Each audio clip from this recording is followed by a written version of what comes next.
अतीकुर रहमान इसका जवाब देना चाह रहे हैं। विजय जी सुन लेते हैं क्या कहना चाह रहे हैं वो। हाँ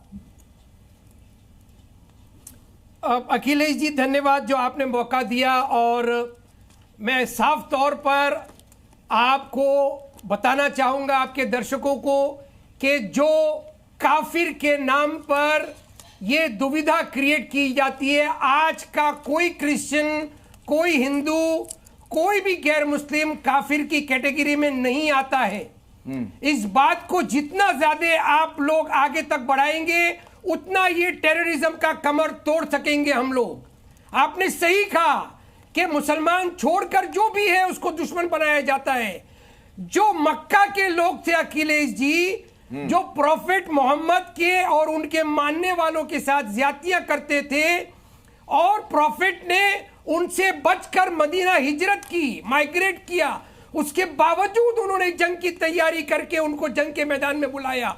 सिर्फ वो मक्का के लोग काफिर थे।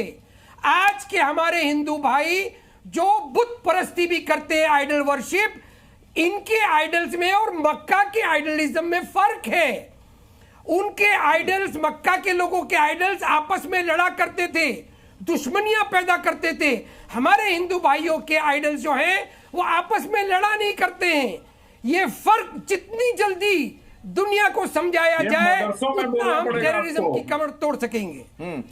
ये अतीकुर रहमान साहब, मदरसों में बोलना पड़ेगा। और जो मुस्लिम तंजीम लोग जो मदरसों के सिलेबस तैयार करते हैं, जहां काफिरों को मतलब गैर मुसलमान बताया जाता है, वहां पर आप लोगों को आवाज उठानी पड़ेगी। मीडिया तो इस्लामिक आतंकवाद के खिलाफ निरंतर आवाज उठा रहा है, पर आप लोग इधर उधर की बात मत करिए, सिर्फ मदरसों के सिलेबस को बदलने के लिए आवाज उठाइए। आनंद विजय जी ये कह रहे हैं बार बार आपको, अतीकुर रहमान जी, कि टीवी डिबेट्स में तो ये बातें सुनने में बहुत अच्छी लगती हैं, लेकिन जब तक इसको व्यवहारिकता में नहीं लाएंगे, मदरसों तक इस चीज को नहीं पहुंचाएंगे, जो छोटे छोटे बच्चों के दिमाग में चीजें भरी जाती हैं, उस लेवल पर जाकर चीजों को ठीक करना पड़ेगा। जो सिलेबस बदलने की बात ये लोग कह रहे हैं बार बार।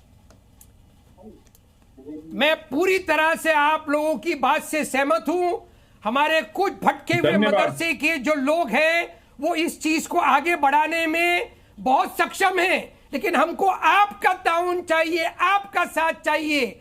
मीडिया, पुलिस, हमारी इन्वेस्टिगेटिंग एजेंसीज और हमारी सरकार हमारी आवाज में आवाज मिलाएं, चले और इन लोगों को पुलिस जब पहुंचती है मदरसे में कई बार छापे मारने के लिए यहाँ क्या चल रहा है पता करे, कुछ गलत तो नहीं है, तो इस पे तो नाराजगी हो जाती है, फिर इस पर तो विरोध शुरू हो जाता है। कहीं पर देखिए पाया नहीं गया, कुछ पाया नहीं गया। देखिए अब तक के जितने यूपी के मदरसे रजिस्टर्ड हो चुके हैं, जो नहीं हुए उन पर कार्रवाई चल रही है, लेकिन कहीं पर कोई ऐसी चीज नहीं। तो सरकार को आप सही मानते हैं ना कि सरकार बीच बीच में इस तरह की जांच पड़ताल करती रहे? एग्जैक्टली अगर बगैर किसी नोक झोंक के कॉन्स्टिट्यूशनल टर्म्स के अंदर, और हुआ है ये अखिलेश जी, हो रहा है, किसी मदरसे ने कोई दरवाजा बंद नहीं किया है। आइए आप देखिए। हाँ। लेकिन एक बड़ा सवाल है मुफ्ती नदीमुद्दीन जी। सवाल मेरा दरअसल ये है, क्या वजह है कि इस तरीके से लोगों के दिमाग में जहर भर दिया जाता है कि उन्हें फिर कुछ नजर नहीं आता है, लोगों की जिंदगी लेने से भी बाज नहीं आते हैं आतंकवादी, ये दहशतगर्द? देखिए, इनके दिमाग में एक जहर भर दिया गया है कि सारी हुकूमत, सारी दुनिया अल्लाह की है और हम असल अल्लाह के वारिस हैं।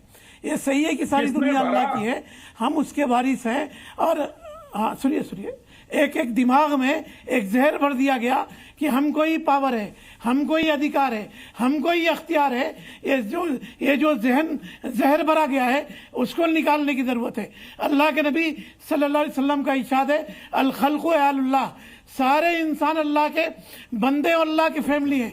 इंसानों के बीच में भेदभाव करने की जरूरत नहीं है। और ये जो कहते हैं कि हम मार करके जन्नत में जाएंगे, अरे ये तो जहन्नम ही है। ये खुद इनकी अपनी जिंदगी जहन्नम की है, ये मार करके जन्नत में नहीं जाएंगे, ये खुद जहन्नम में है और जहन्नम में जाएंगे।